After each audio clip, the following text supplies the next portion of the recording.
1950년 한국전쟁 당시 북한의 남침 속도는 파죽지세로 비견될 만큼 매우 빨랐습니다. 6월 25일 새벽 4시 개전 이후 단 3일 만에 서울이 함락됐습니다. 불과 25일 만에 대전까지 무너졌습니다. 심지어 약 40일이 경과한 8월 초에는 낙동강 방어선까지 밀고 내려옴으로써 영남 지역을 제외한 한반도 전역을 장악한 바 있습니다. 기습, 전차, 대비되지 않은 상황이라는 세 가지가 겹친 결과였습니다. 당시 북한군은 개전 초기 하루 평균 약 15에서 20km의 속도로 남진했는데 지금은 다릅니다. 과거와 달리 북한은 속도전을 기대하기는커녕 현실적으로 전면전도 기대하기는 어렵습니다. 현대 핵 전략의 핵심은 공격이 아니라 억제입니다. 핵을 사용하는 순간 북한은 즉각적인 압도적 보복에 직면할 것입니다. 중국과 러시아도 개인 명분을 잃을 수밖에 없습니다. 물론 북한이 핵이라는 뒷배를 믿고 국지 도발이나 제한적인 남침을 감행할 수도 있겠지만 결국 전면전은 핵이 아니라 재래식 전력이 좌우합니다. 그렇지만 북한의 현재 전력은 그 수준에 미치지 못합니다. 한국은 K2 전차, K9 자주포, 5세대 전투기 등의 현대화된 무기 체계를 갖추고 있지만 북한은 장비 노후화로 질적인 격차를 보이고 있습니다.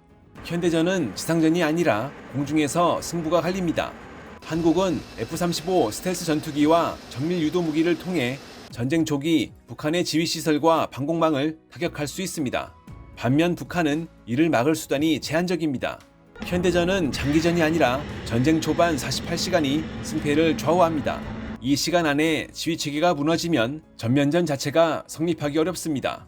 더구나 한국에는 한미 상호 방위 조약에 따라 약 28,500명의 주한미군이 주둔하고 있어 이 존재만으로도 북한의 강력한 억제력이 됩니다.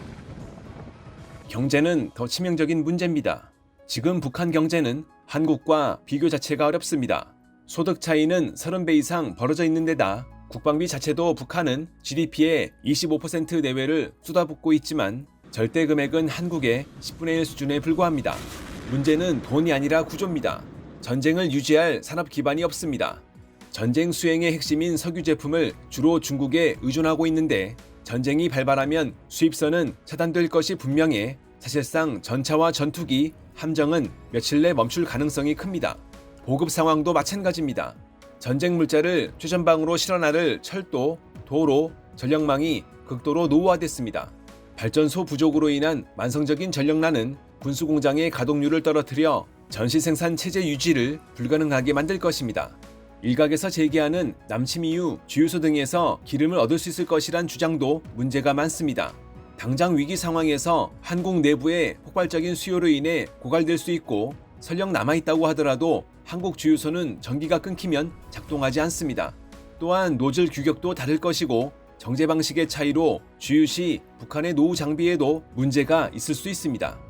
장비도 호환되지 않아 현지 정비도 사실상 불가능합니다. 북한 식량 부족도 간과할 수 없습니다. 병사들에게도 먹일 식량이 부족할 만큼 만성적인 식량 부족은 북한이 전면전을 치를 수 없게 할 것입니다.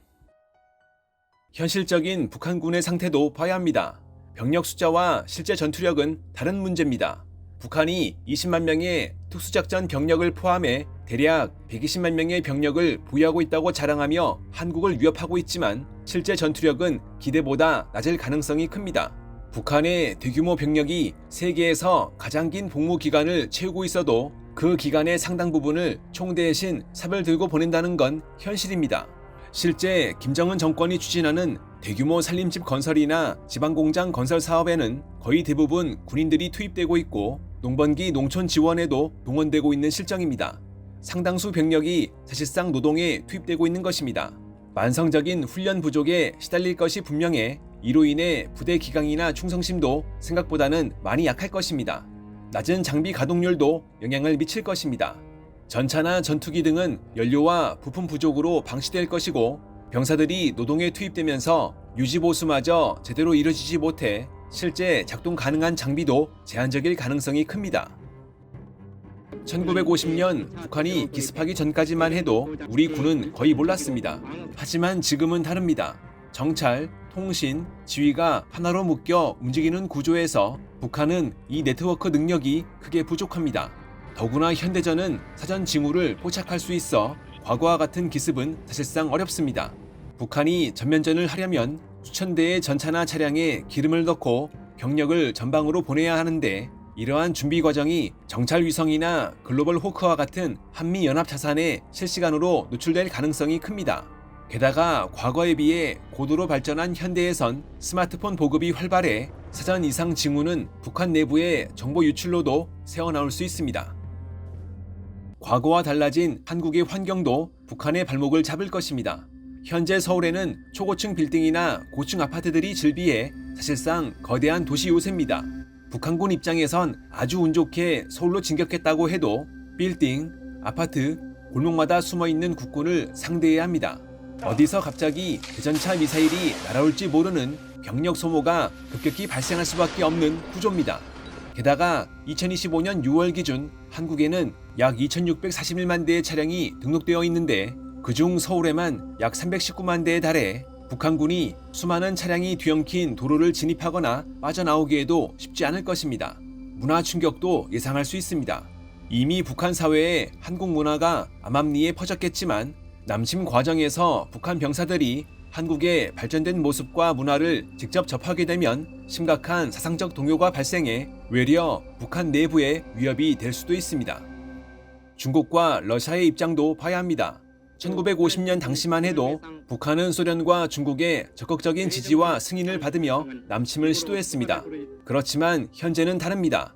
당장 중국의 경우 북한은 완충지대로서의 지정학적 가치를 지니고 있지만 전쟁으로 북한이 무너질 경우 미군과 국경을 맞대야 할 상황에 직면할 수 있고 중국의 경제 성장에도 치명적인 악영향을 끼칠 수 있어 사전에 전쟁을 뜯어말릴 가능성이 큽니다.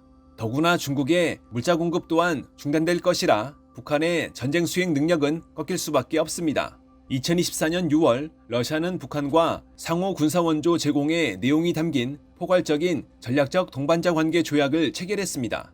다만 이는 한쪽이 침공을 받아 전쟁 상태에 처할 때를 전제로 하기 때문에 북한이 먼저 남침을 시도할 경우 러시아의 개인 명분은 매우 약해질 수밖에 없습니다. 또한 북한의 남침은 러시아 극동 접경 지역의 불안정을 초래해 러시아의 이익을 훼손할 것이기 때문에 이 역시 무시할 수 없습니다. 과연 양국이 김정은을 위해 국군을 걸까요?